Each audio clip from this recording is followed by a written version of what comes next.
Oke, assalamualaikum warahmatullahi wabarakatuh. Salam sejahtera buat kita semuanya.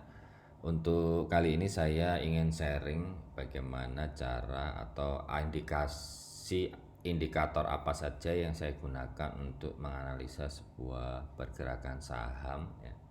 Menggunakan aplikasi TradingView, kebetulan ini TradingView desktop ya. Yang free ya, dan TradingView yang desktop yang free ini kita diberikan atau diberikan limitasi menggunakan 3 indikator saja gitu. Dan indikator yang pertama saya menggunakan MACD ya.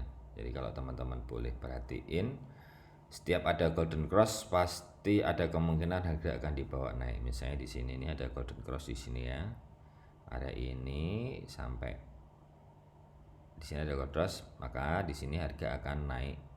Nah, dibawa naik gitu kan ya, dibawa naik kemudian turun lagi gitu, turun lagi sampai terjadi dead cross ya, kemudian ada area pantulan, dan ketika golden cross lagi di sini harga akan naik gitu. Ini saya paskan di sini nih golden cross, dan ini titik puncaknya di sini.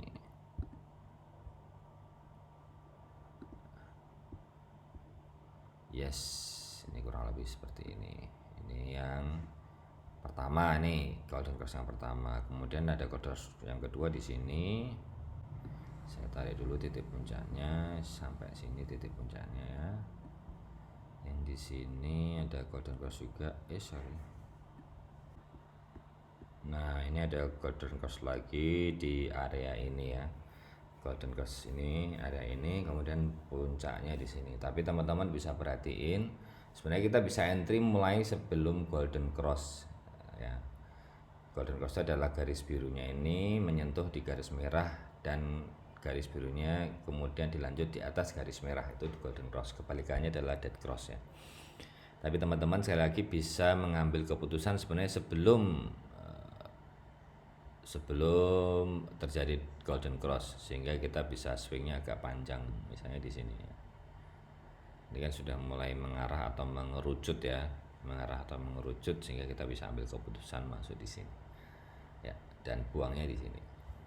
Buangnya ketika di puncaknya ini, yang mungkin nggak sampai puncak juga nggak apa-apa, tapi maksudnya ini puncaknya di area ini, jangan dibuang berikutnya gitu ya. Itu kurang lebih seperti itu kalau kita menggunakan MACD ya, indikator MACD. Kemudian yang kedua saya menggunakan yang namanya Bollinger Band ya. Bollinger Band ini umum gitu. Nah, ini ada garis atas, garis bawah, dan garis tengah. Garis tengah ini adalah MA20 ya. Garis tengah ini MA20, garis atas itu saya nggak tahu cara ngitungnya, garis bawahnya saya juga nggak tahu cara ngitungnya. Tapi kalau teman-teman bisa perhatiin, setiap yang sudah melewati garis atas pasti akan dibawa turun ya. Dan di area tengah ini ada pantulan-pantulan, bisa di MA20, bisa di beberapa kasus nanti di area di bawah ya, di area di bawah Bollinger Band yang garis bawah ini. Jadi seperti ini ya, dia menapaki MA20-nya, berarti ini MA20-nya sebagai supportnya dia gitu. Terus setelah dia dibawa naik, dia lepas ke atas gitu, turun lagi, nyentuh lagi di MA20, dibawa naik lagi, naik terus gitu kan. Ketika sudah di atas, sebenarnya itu adalah persiapan kita untuk sell gitu.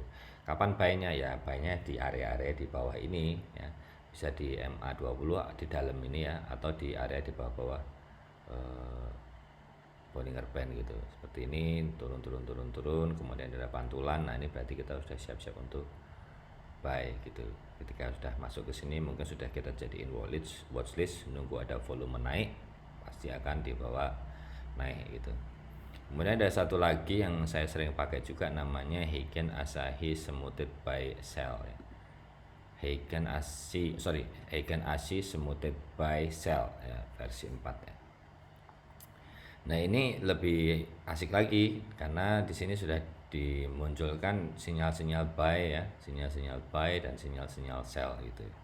sehingga teman-teman nggak perlu ribut lagi atau bingung lagi, oh mau sell di mana, buy di mana. Cuman sinyal buy and sell ini agak cenderung telat gitu, karena dia membutuhkan konfirmasi terlebih dahulu bahwasanya dia naik, atau konfirmasi terlebih dahulu bahwasanya dia akan turun gitu.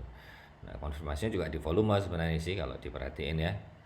Ya, kalau diperhatiin konfirmasinya kuatnya di volume. Misalnya di sini nih ada volume agak kuat dibandingkan rata-rata sebelumnya ya.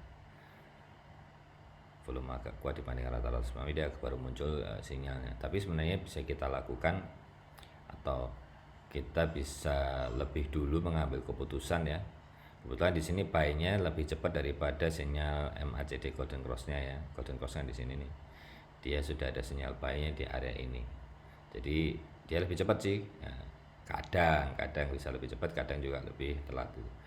Sinyal buy-nya di sini, dia kita buy di sini, tapi juga kalau digabung-gabung sebenarnya dari MACD ini gitu kita bisa ambil keputusan jauh lebih cepat gitu.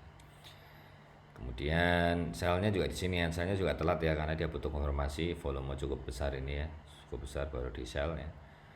Sebenarnya kita bisa sell di sini. Jadi mungkin tidak 100% kita gunakan buy and sell-nya ini, tapi kita bisa memprediksi lebih awal dibandingkan si indikatornya. Kurang lebih seperti itu.